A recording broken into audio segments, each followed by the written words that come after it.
Brought to you by American Pistachios.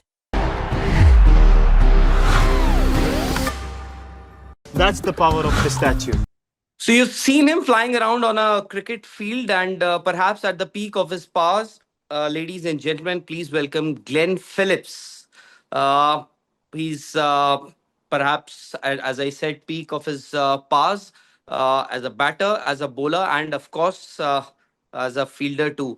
Glenn, welcome. And, Thank you you. know, I would just take you back to Dubai, in fact, where you picked up that sensational catch of Virat Kohli before we head to the IPL. So, can you just take us through that moment, please? Yeah, it was a bit of a blur, really, to be honest. I was pretty close, obviously Virat plays a lot through the covers and the point region, so I knew I was probably in for a something coming my way. Normally I expected it on the ground and he hit it. I saw it really good off the face, and at the end of the day I just stuck out my hand, and I didn't realize how far I had dived or how I had moved until I saw the replay afterwards. I knew it was pretty good when it went in the hand, and it really hurt. When balls tend to hit you in the palm and they sting quite a lot, it's been hit hard. So I think just the reaction time of that catch was pretty cool. And I'm sure you must have been flooded with questions and a lot about those few catches that, in fact, a lot of those catches that you took in the Champions Trophy. Glenn, you've played with two of the franchisees now. You're with the Gujarat Titans. How is the makeup of this team?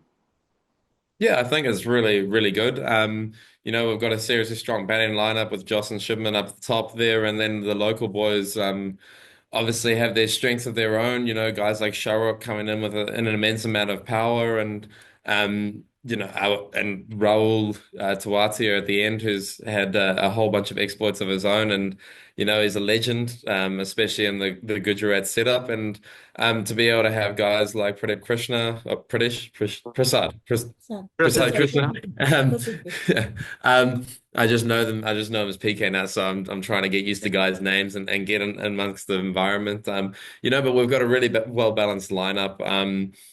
And I think the boys are really looking forward to it. They've been training really hard. They've been on camp for a while. And the team is gelling really well. We've got a really awesome team room and an environment where guys come and go. And we've had a couple of team dinners where everyone stayed for an incredible amount of time. And it's been great to get to know these guys, and this environment has been fantastic.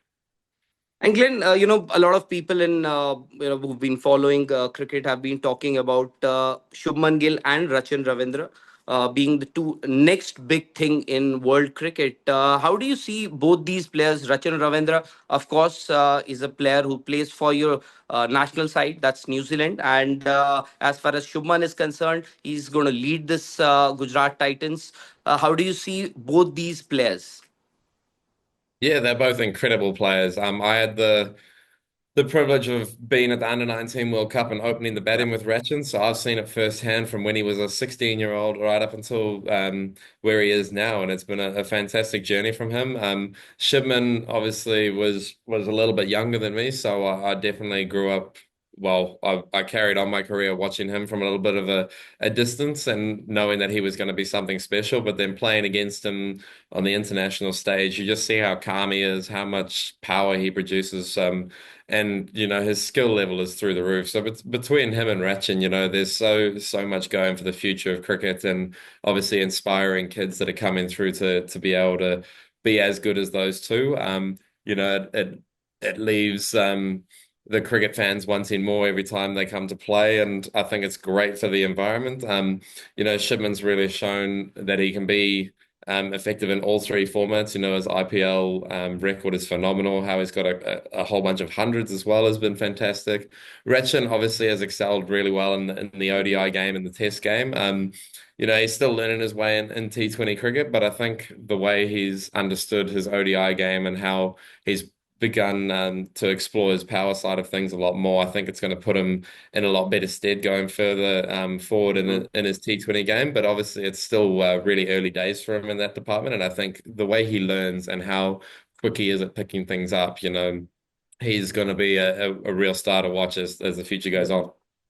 Your first meeting with Shubman Gill in GT colors, did he complain about the catch that you just plugged? In fact, in the final of that Champions Trophy at short mid off.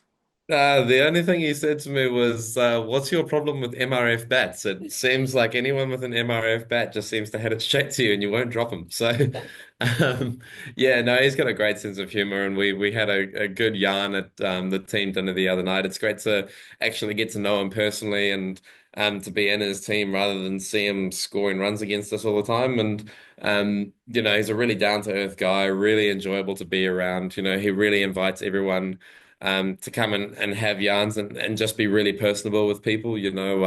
Obviously he's got a big profile and a big personality from an entertainment perspective, but how he is as a person is almost complete opposite. And he's incredibly welcoming. His door's always open for a chat for everyone. He treats everyone equally. It's fantastic, and he's got all the hallmarks of a great leader to come. And Glenn, as I said earlier, you've played with two franchisees, perhaps not enough opportunities, and maybe here in GT you'll have a bigger role to play as a batter, as a bowler as well, because your off spinners are pretty handy these days, at least for the last couple of years, and you've got a good bunch of all rounders, especially the spinners. Washington Sundar, you mentioned about your under 19 days. I believe Washington Sundar was also played that under 19 World Cup, which you were also part of. And so, what is your role here? Perhaps you'll get more opportunities and you can make the most out of those. I think obviously with you can have between 6 to 8 overseas players and only 4 can play at any given time.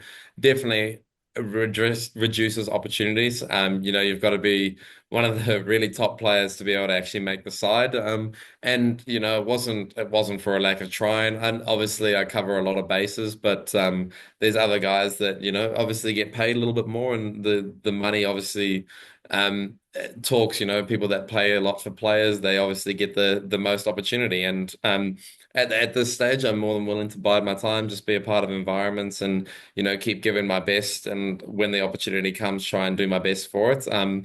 And yeah, obviously, there's been a number of different roles that I've played in for the last couple of years in the different sides. But I haven't necessarily been told what my role is here or anything like that. But I think it's coming into a new environment, being prepared for whatever situation is provided for me. And I always come in with the understanding that I may not play, and that's totally okay. It's Hmm.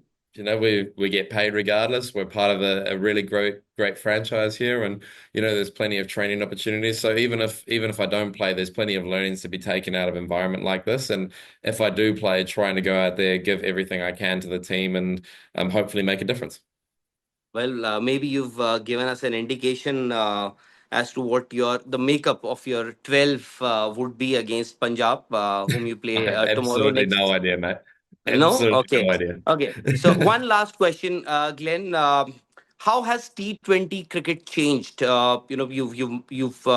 You made your international debut back in, I believe, 2018, if I'm not wrong, and thereafter, at least in the last couple of years, maybe after the last couple of seasons of the IPL, how much has T20 cricket changed? Not just for the batters, not just for the bowlers, even in terms of when we talk about the fielders. Um, I think it's definitely changed. People are understanding the game more. Obviously, between 2005 and 2010, when T20 cricket first took off, leaps and bounds were made around, like the 170, 180 totals became something that was more par totals. And now you're looking at 180, 200 being more gettable. And then obviously in the IPL now, anything 220 and beyond is, it's pretty stock standard. So I think it's an understanding of how to play the game, what areas are really good to score on. But then obviously it's definitely become really tough for the bowlers as well. They've got to go to different plans a lot sooner. They've got to have all sorts of different ideas up their sleeves. It makes being a captain really difficult. You've got guys who've grown up now, who are coming through 18, 19, 20 years old, and they've seeing guys basically hitting it from ball one and understanding, well, that's the way to go. And when you train from hitting from ball one from a young age, you expect to be able to do it once you get a bit older. So I think the quality of the game is going through the roof simply because of what's come through previously. And now the guy, in 20 years' time, the youngsters that are being born now, they're going to see the likes of Travis and Shubman and Abhishek Sharma just blasting it from ball one, which means they're going to go out there and train to do so. You train for 20 years to do that, the next generation of kids are going to come through and they're going to be able to do it even better than we do now. All right, Thank- Glenn, I believe that's all the time that I have with you. Wish you all the luck. But before I let you go, I just want to ask you one last question. Virat or Ravindra Jadeja, who's a better fielder? Oh, they're pretty both darn good, but Jadeja's arm, his throwing is ridiculous. So it might have to be Jadeja just because of the throwing. All right. Thank you very much, Glenn, and wish you all the best for your new season, this IPL. Sports तक पर आपको न सिर्फ खबरें मिलेंगी बल्कि आपका opinion भी मैटर करता है। यह आप ही का मंच है। आइए बताइए भारतीय क्रिकेट टीम से आप क्या उम्मीद करते हैं। रहिए स्पोर्ट्स तक के साथ। सब्सक्राइब कीजिए स्पोर्ट्स तक को यूट्यूब और फेसबुक पर।